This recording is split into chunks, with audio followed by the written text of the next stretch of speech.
దేవుని ప్రియమైన బిడ్డలారా, प्रिय परमेश्वर के लोगों, యేసు ప్రభు నేర్పిన ఈ ప్రార్థనలో प्रभु यीशु मसीह के द्वारा सिखाए गए इस प्रार्थना में నీ రాజ్యం వచ్చును గాక, तेरा राज्य आए, నీ నామం పరిశుద్ధపరచబడును గాక, आपका नाम पवित्र हो, నీ పరలోకమందు నెరవేర్చబడినట్టు భూమి మీద నెరవేర్చబడును గాక. मेरी इच्छा जैसे स्वर्ग में पूरी होती वैसी पृथ्वी पर भी हो। అలా గాక గాక గాక అని చెప్తూ ఉన్నాడు. इस प्रकार हो करके बताया जा रहा అంటే है। అర్థం ఏంటంటే इसका अर्थ क्या है? ఇది విజ్ఞాపనతో కూడిన అనుభూతి. यह विनती के द्वारा किया गया प्रार्थना है। ఇది విజ్ఞాపనతో కూడినటువంటి ప్రార్థనలు. ఇది यह विनती के द्वारा किया गया प्रार्थना है। అలా అవునుగాక అవునుగాక అవునుగాక అని हो करके ఈ రోజు మనం చేసే ప్రార్థనలో కూడా आज के दिनों में हम जो प्रार्थना करते हैं, మనుషులందరి కోసం ఈ విజ్ఞాపన ప్రార్థనలు చేయాలి. पूरे मनुष्य के निमित्त से यह विनती की प्रार्थना करना चाहिए। అపోస్తలుడు పౌలు చెప్తున్నాడు, प्रेरित पौलुस बताता है, రాజుల కొరకు విజ్ఞాపన చేయండి, राजाओं के निमित्त विनती करो, అధికారుల కొరకు విజ్ఞాపన చేయండి, अधिकारियों के निमित्त विनती करो, మనుషులందరి కోసం విజ్ఞాపన पूरे చేయండి. मनुष्य के निमित्त भी विनती करो। అది మన డ్యూటీ. यह हमारा काम है। వాళ్ళు మారేది మారంది తర్వాత సంగతి. అది वो बदले या ना बदले वो बात की बात है, కానీ మనం దేవుని సందులో విజ్ఞాపన చేయటం మనం నేర్చుకోవాలి. लेकिन परमेश्वर के सानिध्य में विनती करना में सीखना चाहिए। యేసు ప్రభువారు ఈ విజ్ఞాపన ప్రార్థన తన ప్రియమైన శిష్యులకు నేర్పాడు. प्रभु यीशु मसीह यह विनती रूपी प्रार्थना अपने शिष्यों को सिखाता है। తర్వాత మా అనుదిన ఆహారం నేడు మాకు దయచేయును గాక అంటున్నాడు. फिर बाद में हमारी दिन भर की रोटी आज हमें दे करके कह रहा है। అంటే అర్థం ఏంటంటే इसका अर्थ क्या है? ఏదైతే నిజ జీవితంలో అవసరమయ్యే వస్తువుల గురించి వేడుకునే విధానం, जो जीवन के लिए जरूरी है उनके विषयों में विनती करना। ఇది విజ్ఞాపన ప్రార్థనలోకి రాదు కానీ यह विनती में प्रार्थना में तो नहीं आएगा, తప్పనిసరిగా ప్రతిదినం చేయవలసిన సాధారణమైన ప్రార్థనకి ఇది సాదృశ్యంగా ఉన్నది. लेकिन मुख्य रूप से हर रोज करने वाली प्रार्थना के सादृश्य है। నేడు మాకు కావలసిన అనుదిన ఆహారం మాకు దయచేయండి. आज हमारी दिन भर की रोटी आज हमें दे। హల్లెలూయా. हालेलुया। దేవుని ప్రియమైన బిడ్డలారా, प्रिय परमेश्वर के लोगों, ఇక్కడ సాధారణమైన ప్రార్థన మనం నేర్చుకున్నాం. यहाँ पर साधारण रूपी प्रार्थना को हम लोग सीखते हैं।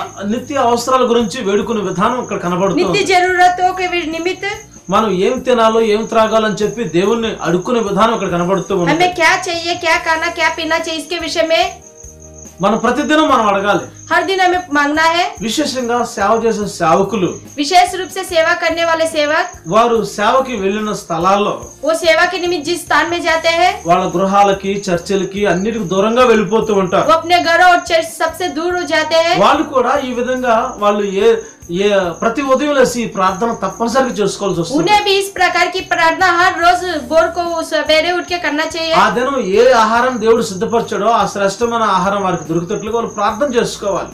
उस दिन उनके लिए कौन सा आहार परमेश्वर उन्हें दे रहा है, इसके निमित्त भी प्रार्थना करना चाहिए। మన నిత్య అవసరాలను బట్టి మనం వేడుకోవాలి. हमारे हर रोज की जरूरतों के निमित्त भी प्रार्थना करना चाहिए। మన ప్రతి అవసరం తెచ్చుకున్నట్లుగా మనం ప్రార్థన చేసుకోవాలి. हमारे हर जरूरत को पूरा करने के निमित्त प्रार्थना करना चाहिए। ఇట్లా ఈ ప్రార్థన అవసరాలను బట్టి చేసే ప్రార్థన మనం ప్రతి ఒక్కరి గురించి ప్రార్థన మనం చేస్తూ ఉండాలి. इस प्रकार जरूरत के निमित्त करने वाली यह प्रार्थना जो है ప్రతి आगे ఒక్క के निमित्त करना అవసరం चाहिए। తీర్చబడాలని వేడుకోవాలి. हर आवश्यकता को पूरा करने के निमित्त करना ప్రతి है। ఒక్కరి నిత్య అవసరాలు తీర్చబడాలని మనం हर వేడుకోవాలి. एक की आवश्यकता को पूरा करने के निमित्त करना है। తర్వాత మూడో విషయం ఏంటంటే और तीसरा विषय क्या है? అక్కడ యాచనలు అని చెప్తున్నాడు అపోస్తలుడు वहाँ పౌలు. पर निवेदन करके प्रेरित पौलुस बताता है।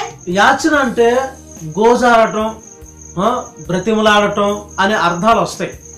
निवेदन का मतलब है उनसे शब्द पुकार कर विनती करना। బ్రతిమలాడుకోవటం, గిడగిడాన బ్రతిమలాడటం అని అవి విన్నవించుకునే విధానాలు ఉంటాయి. उनसे शब्द से पुकार कर उनके सामने गिड़गिड़ाना, అంటే కన్నీళ్లతో విజ్ఞాపన చేస్తూ ఏడ్చే ప్రార్థనల్ని యాచించే మాటికి అదే కావాలని అడిగే రిక్వెస్ట్ చేస్తూ అడిగే విధానాలని కన్నీళ్లతో చేసిన ప్రార్థనలన్నీ ఇవన్నీ యాచనకు సంబంధించినవి. इसका मतलब आंसुओं के साथ जो प्रार्थना विज्ञापन करते हैं ये सारे प्रार्थनाएं निवेदन के रूप में आता है। యేసు ప్రభు వారు కూడా प्रभु यीशु मसीह भी తన శిష్యులకి చక్కగా నేర్పుతూ వస్తూ ఉన్నాడు. अपने शिष्यों को सिखाता है, మీ రుణస్తులు మీరు క్షమించిన ప్రకారం अपने अपराधों को మీ రుణాలు క్షమించబడును, अपने अपने अपराधों को जिस प्रकार आप क्षमा करते हो, అంటే క్షమాపణ కోసం అయ్యా మా రుణాలు క్షమించండి, మా పాపాలు క్షమించండి, మా అప్పులు క్షమించండి అని మన రుణాలన్నీ అపరాధాలన్నీ క్షమించబడాలని మనం దేవుని దగ్గర మనం బ్రతిమలాడుకోవాలి. हे प्रभु हमारे अपराधियों को क्षमा कर, पापों को क्षमा कर, ऋणों को क्षमा कर करके प्रभु के सामने गिड़गिड़ा कर विनती करना है. మన రుణస్తులు మనం క్షమించిన ప్రకారంగా, जिस प्रकार हमारे उधारियों को क्षमा करते हैं, మన వేరే వాళ్ళ అపరాధాలు క్షమించాలి, दूसरे के अपराधियों को क्षमा करते మన हैं, అపరాధాలు కూడా క్షమించాలని उसी దేవుని प्रकार అనుకోవాలి. हमारे अपराधियों को भी क्षमा करना है, అంటే करके అర్థం परमेश्वर ఏంటంటే से ఇక్కడ करना है. మనం నేర్చుకునేది ఏంటంటే तो इसका अर्थ क्या है कि ఇక్కడ యాచించే విధానం కనబడుతూ ఉన్నది. यहाँ पर निवेदन करने की विधि दिखता है. హల్లెలూయా. हालेलुया. యాచన.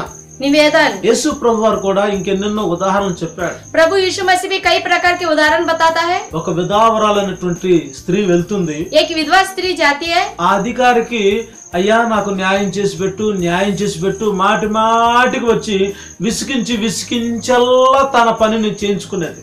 वो बार बार उस अधिकारी के पास जाकर मुझे न्याय करके उसे बार बार ప్రతిసారి తను విసిగించడం వల్ల ఆ అధికారి సరే ఈ సమస్యను క్లియర్ చేద్దామని దాన్ని క్లియర్ చేసేవాడు. बार बार उसके पास आकर उन्हें परेशान करने के कारण ठीक है इसकी समस्या का परिष्कारण भी करेंगे करके उसका न्याय किया है. అదే విధంగా ఇంకొక దృష్టాంతం కూడా ప్రభు చెప్పారు. उसी प्रकार दूसरा दृष्टांत भी है.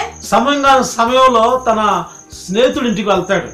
जिस समय में अपने दोस्त के यहाँ नहीं जाना था उस समय में वो जाता है. ఆ సమయంలో వెళ్ళి అడుగుతాడు, असमय स्थिति में वो जाकर पूछता है, స్నేహితుడా తలుపు తీయి, తినడానికి ఏం లేవు, ఏదైనా ఆహారం ఉంటే ఇవ్వు అని అడుగుతూ ఉంటాడు. मित्र दरवाजा खोल, खाने के लिए कुछ नहीं है, कुछ खाने को दो करके बोलता ఆయన है. అంటాడు నేను పిల్లలతో పడుకున్నాను, నేను లేవలేను, నా వల్ల కాదు, నాకు బాగా నిద్ర వస్తుంది, ఈ టైంలో డిస్టర్బ్ చేయకు అని ఎన్నిసార్లు చెప్పినప్పటికీ वो बोलता है कि मुझे मत उठाओ, मैं अपने बच्चों के साथ सो रहा हूँ, इस समय मुझे परेशान मत कर करके बोलने ఆ से भी వచ్చిన స్నేహితుడు ఇంకా బ్రతిమలాడి ఆ విషయాన్ని తన ద్వారా వచ్చిన సమస్యని పరిష్కారం చేసుకుంటాడు. वो आया हुआ मित्र बार बार उससे गिड़गिड़ाकर वो अपनी समस्या का हल ढूंढता है. అలాగే ఈ రోజు యాచన ప్రార్థనలో ఉన్న విశిష్టతను గుర్తించిన మనం కూడా దేవుని సన్నిధిలో యాచించి అది మనం పొందుకునేంత వరకు దాని విషయంలో సారికి ప్రభుకి జ్ఞాపకం చేసి మనం చేసే ప్రార్థనే యాచన ప్రార్థన. उसी प्रकार निवेदन प्रार्थना में जो विशिष्टता है उसको पहचान कर बार बार परमेश्वर के सामने गिड़गिड़ाकर विनती करके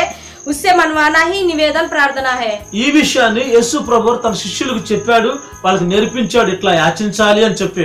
इस विषय को प्रभु यीशु मसीह अपने शिष्यों को बताकर बोलता कि इस प्रकार निवेदन करना है. తర్వాత కృతజ్ఞతా స్తుతులు అని మనం చదువుతూ వస్తూ ఉన్నాం. बाद में धन्यवाद को हम देखते हैं. ఈ కృతజ్ఞతా స్తుతులు కూడా यह धन्यवाद जो है మనం ప్రార్థన చేసిన తర్వాత जब हम प्रार्थना करते हैं, ప్రభు మన విషయాన్ని విన్నాడు, परमेश्वर जब हमारे विषयों को सुनता है మన జీవితంలో నిజంగానే విన్నట్టుగా విని తన కార్యం కూడా ప్రారంభించాడు. और उन विनती को सुनकर हमारे जीवन में उस అని कार्य को भी प्रारंभ ఆ किया है. విషయాన్ని మనం ఒప్పుకొనొచ్చు, దేవుడు మనకి ఇచ్చాడు అని ఆ ఇచ్చినటువంటి విషయాన్ని మారుగా మనం ఏమంటే అయ్యా నువ్వు ఇచ్చినందుకు స్తోత్రం అని చెప్పాలి. उन विषयों को जो परमेश्वर के सामने रखते हैं, परमेश्वर ने पूरा किया है, दिया है करके या मान कर परमेश्वर के सानिध्य में धन्यवाद करके बोलते हैं. ఎప్పుడు ఇయ్యండి అని మనం అడగటం కాదు, हमेशा दो करके नहीं मांगना है. మనం దేవునికి కూడా ఆయన ఇచ్చిన వాటన్నిటికీ కృతజ్ఞత స్తుతులు థ్యాంక్స్ మనం చెప్తూ ఉండాలి. परमेश्वर भी जो हमें देता है उसके निमित्त धन्यवाद देना है. ఇట్లా ధన్యవాదాలు కృతజ్ఞతలు చెప్పే అనుభూతే మన జీవితంలో ఈ 4 రకమైన ప్రార్థనకి సరిసాటి అనేది.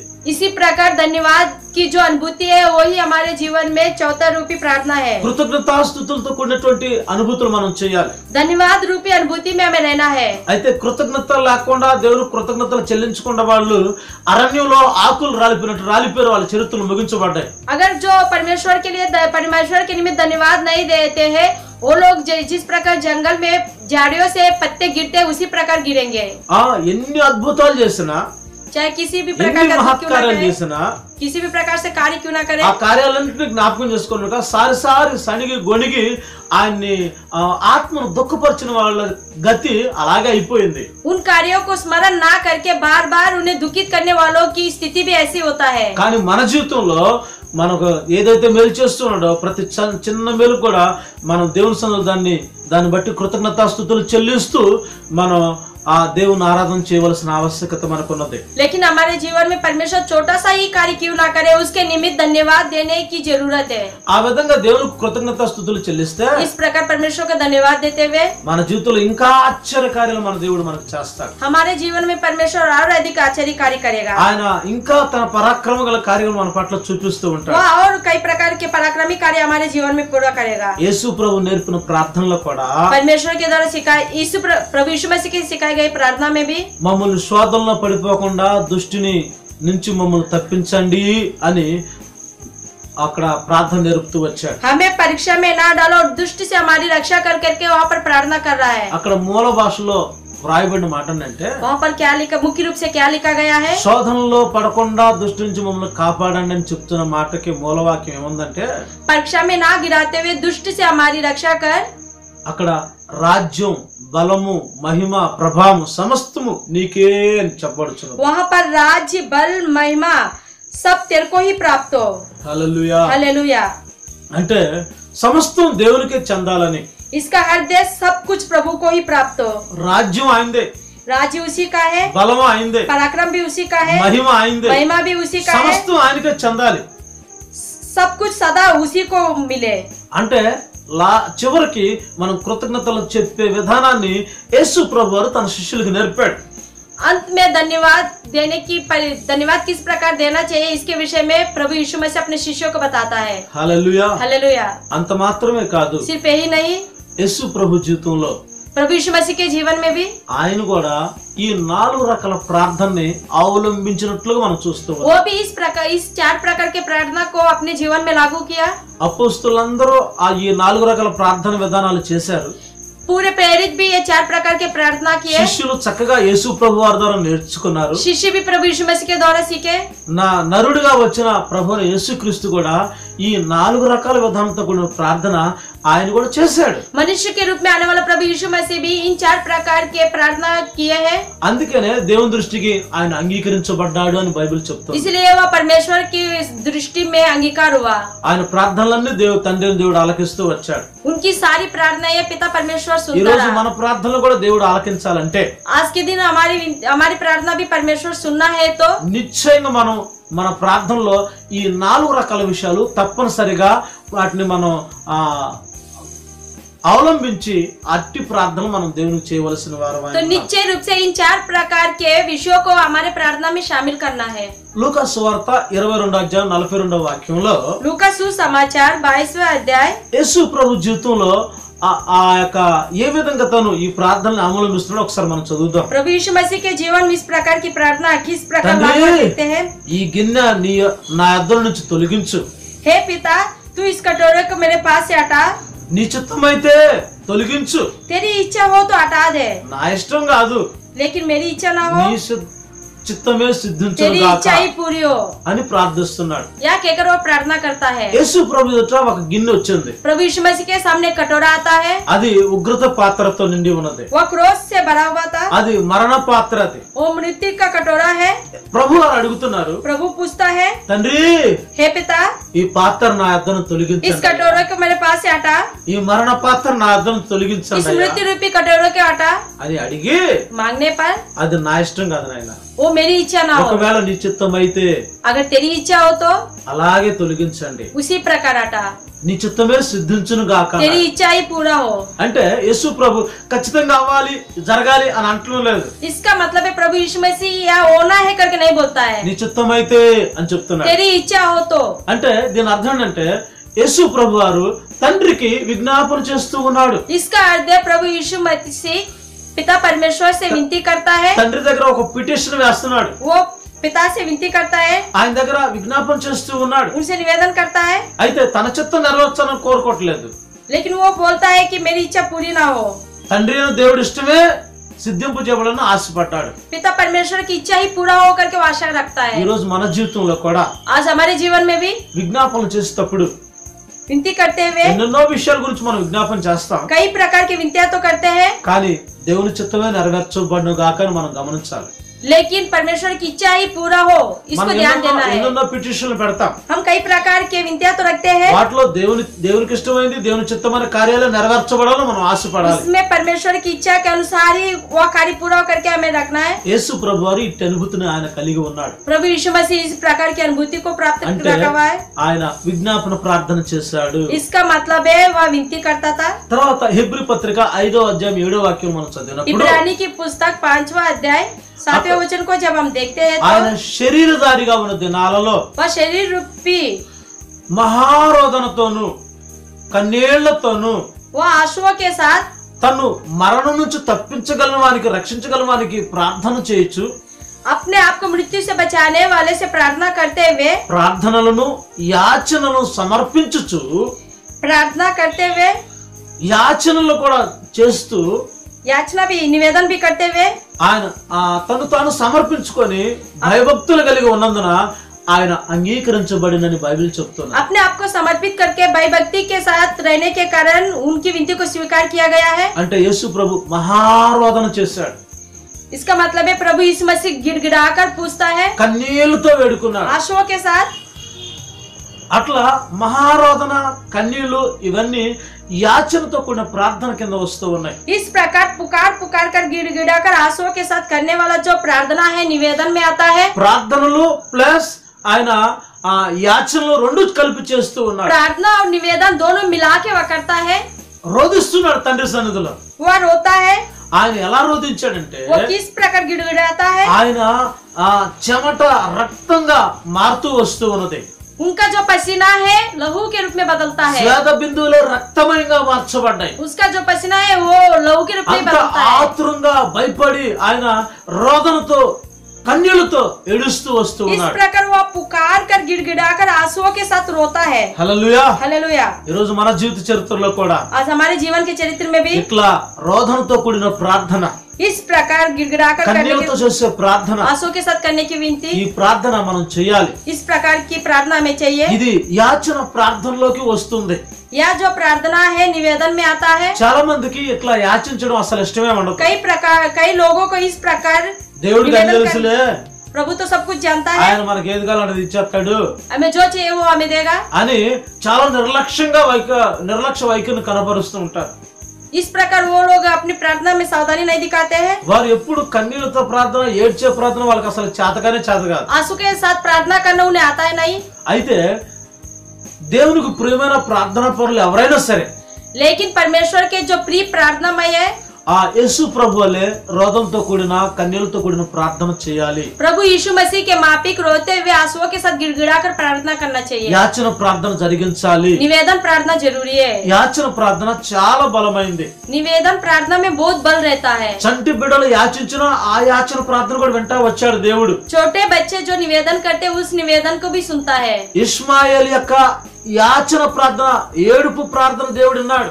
इस्माइल की निवेदन प्रार्थना और रोने की प्रार्थना भी सुना है। హన్నా యొక్క యాచన ప్రార్థన ఆయన విన్నాడు। अन्ना की निवेदन प्रार्थना को भी सुना है। ఇట్లా ఎందరెందరో యాచించి బ్రతిమలాడిన ప్రార్థన వాళ్ళ కార్యాలన్నీ సఫలీకృతం చేయబడ్డాయి। इस प्रकार कई लोग निवेदन करते हुए रो रो कर बिलबिलाते हुए मांगते वो सब पूरा हुआ ఈ है। రోజు మన జీవిత చరిత్రలో కూడా యాచన ప్రార్థన ఖచ్చితంగా అవసరమే। आज के दिनों में हमारे जीवन में भी निवेदन की प्रार्थना बहुत जरूरी है। ప్రార్థనలు యాచనలు సమర్పించుచు భయభక్తులు కలిగి ఉన్నందువలన ఆయన దేవుడు అతన్ని అంగీకరించాడని వ్రాయబడుతూ వస్తుంది। प्रार्थना और निवेदन के साथ भय भक्ति में रहने के कारण परमेश्वर ने उसका अंगीकार किया है करके लिखा गया है। హల్లెలూయా। हालेलुया। యేసు ప్రభు జీవితంలో కూడా ప్రార్థనలు యాచనలు జరిగాయి। प्रभु यीशु मसीह के जीवन में भी निवेदन और प्रार्थना मिलकर रहा। యేసు ప్రభు వారి జీవితంలో प्रभु यीशु मसीह के जीवन में भी ఆయన వేదనతో కూడిన ప్రార్థన, वो गिड़गिड़ाकर पुकार कर करने की प्रार्थना। లూకా సువార్త 22వ అధ్యాయము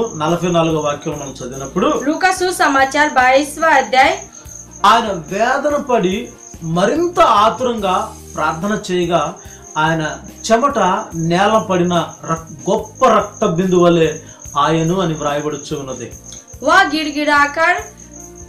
गिड़गिड़ाकर गंभीरता के साथ प्रार्थना करने से उसका जो पसीना है जमीन पर गिरकर लोहू के रूप में बदला करके लिखा गया है। హల్లెలూయా। हालेलुया। అంటే చాలా ఆతురంగా ప్రార్థన చేశాడు। इसका मतलब है वह गिड़गिड़ाकर वेदना से प्रार्थना किया। వేదనతో కూడిన ప్రార్థన చేశాడు। वेदना से पड़ा हुआ प्रार्थना చాలా किया, తొందరపాటు కలిగి ప్రార్థన बहुत చేస్తున్నాడు. जल्दी में प्रार्थना किया। ఆయన చెమట రక్త బిందు వలె నేల మీద పడుతుంది. उसका लोहू, उसका पसीना जो है लोहू के रूप में जमीन पर गिरा।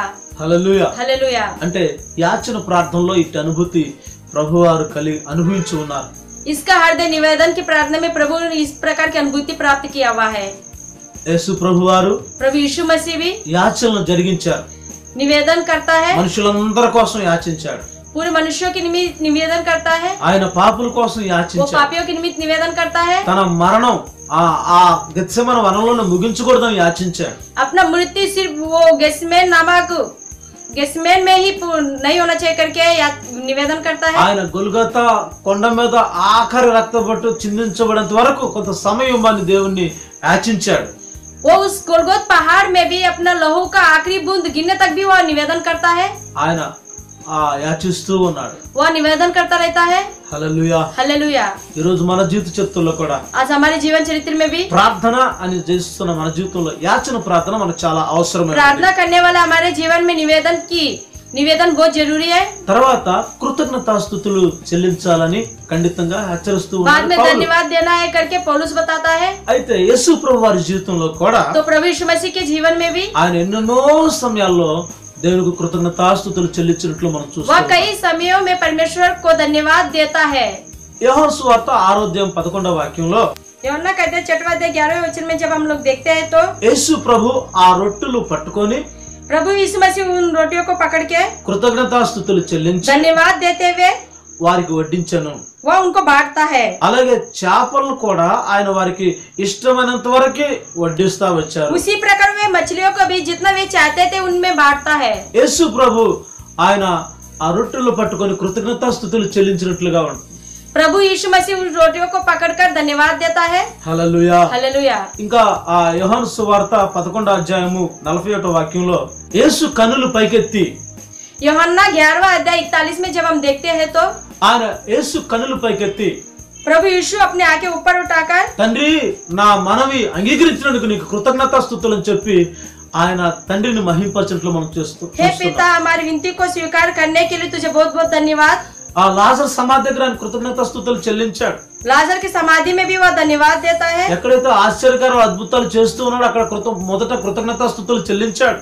जहाँ जहाँ वह आश्चर्य और अद्भुत कार्य देखता है वहाँ पर धन्यवाद देता है। అంటే ఆ తండ్రిన దేవునికే కృతజ్ఞతాస్తుతులు చెల్లిస్తూ వచ్చాడు. इसका हृदय वह पिता परमेश्वर को धन्यवाद देता ఈ है। రోజు యేసుక్రీస్తు యొక్క అడుగుజాడలో నడిచే आज के दिन प्रभु यीशु मसीह के पद चिन्हों पर चलने वाले మనం కూడా కృతజ్ఞతాస్తుతులు చెల్లించేది మనం నేర్చుకోవాలి. हमें भी धन्यवाद देना सीखना है।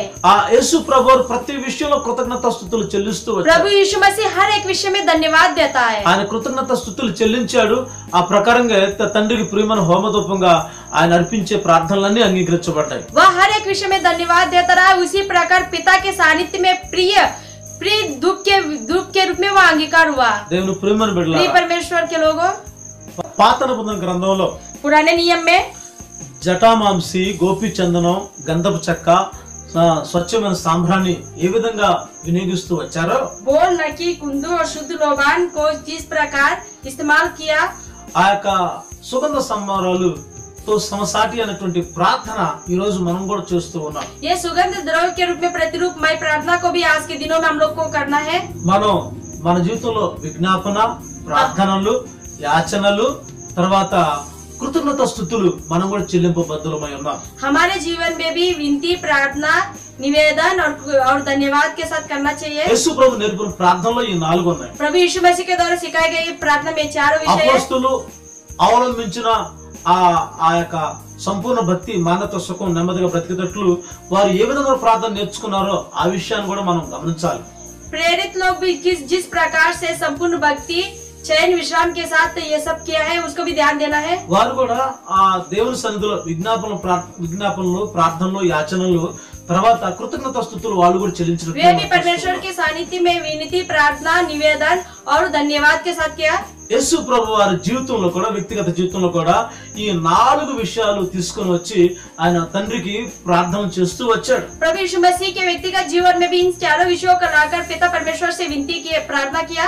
ఆ పాత నిబంధన గ్రంథంలో ఈ 4 సుగంధ ద్రవ్యాలు సమపాళ్ళుగా వాటిని వేసేసి पुराने नियम में ये चारों सुगंध द्रव्य बराबर रूप में डालकर వాటితో కలిసి కొంచెం ఉప్పు చేర్చినట్లుగా మనం గమనిస్తూ ఉన్నాం. उनके साथ थोड़ा नमक भी मिलाया गया है। ఈ ఉప్పు ఏంటి కొత్త నిబంధనలు అంటే ये नमक नए नियम में क्या है? ఏదో పత్రిక यूदा की पत्री 20-21 వాక్యాలు మనం చదువుతున్నప్పుడు 20 और 21 को जब हम पढ़ते हैं तो ఇక్కడ ఆత్మ సంబంధంగా ఒక చక్కని అర్థాన్ని ఇస్తున్నటువంటి మాట ప్రభువారు చెప్తున్నారు. यहाँ पर आत्मीय रूप से एक सुंदर शब्द बताता है। यूदा पत्री 20 और 21 ఆ, पर हे प्रियो హే ప్రియో तुम अपने तुम अपने अति पवित्र विश्वास में अति पवित्र विश्वास में उन्नति करते हुए उन्नति करते हुए और पवित्र आत्मा में और पवित्र आत्मा में प्रार्थना करते हुए प्रार्थना करते हुए अपने आप को परमेश्वर के प्रेम में परमेश्वर के प्रेम में बनाए रखो और अनंत जीवन के लिए अनंत जीवन के लिए हमारे प्रभु यीशु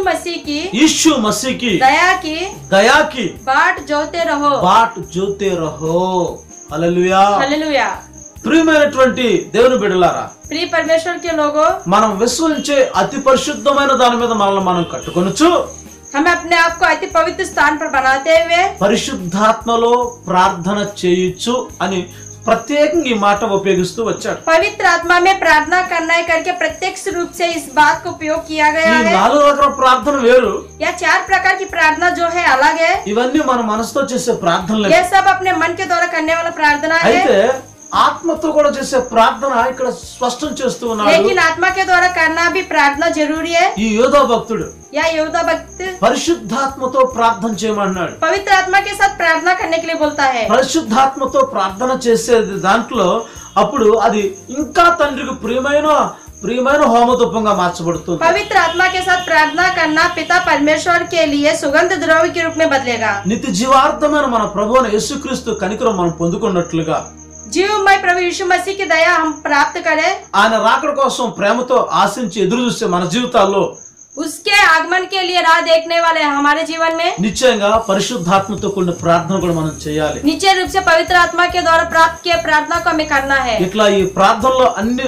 వాటి సుగంధ సంభారాల్లో సమపాలుగా వచ్చినట్లు దాంట్లో కొంచెం ఉప్పు చేర్చమన్నప్పుడు ఆత్మతో చేసే ప్రార్థన ఇక్కడ మనకు స్పష్టంగా మనకు అర్థమవుతుంది. इस प्रकार सुगंध द्रव्य से मिश्रित उन मिश्रण में नमक को भी मिलाना है। इसका अर्थ पवित्र आत्मा से मिला हुआ प्रार्थना। ఇట్లా మనం చేసే ప్రార్థనలో ఆత్మతో ప్రార్థన చేస్తే ఇంకా దేవునికి ప్రియమైన హోమధూపంగా చేర్చబడుతుంది. इस प्रकार हमारे द्वारा की हुई प्रार्थना आत्मा में होकर प्रार्थना करेंगे तो प्रभु यीशु मसीह के మనసుతో ప్రార్థన చేయొచ్చు, मन से भी प्रार्थना कर सकते हैं, ఆత్మతో కూడా ప్రార్థన आत्मा से చేయొచ్చు. भी प्रार्थना करना चाहिए। అపోస్తలుడు పౌలు ఈ విషయాన్ని ఆయన కొరింథీ సంఘానికి స్పష్టం చేస్తూ వచ్చాడు. प्रेरित पौलुस इस विषय को कुरिन्थी की कलीसिया को स्पष्ट रूप से बताता है। మనం కూడా మన జీవితాల్లో ఆత్మతో ప్రార్థన చేసేది మనం చక్కని ఆత్మతో ప్రార్థన చేసే విధానాల్లో మనం ముందుకు సాగాలి. हमें भी हमारे जीवन में आत्मा से प्रार्थना करने की विधि में आगे बढ़ना है। ఆత్మదేవుడు మన పక్షాన చెప్పసక్యంగా మూలుగులతో ఆయన వేడుకుంటూ ఉంటాడు.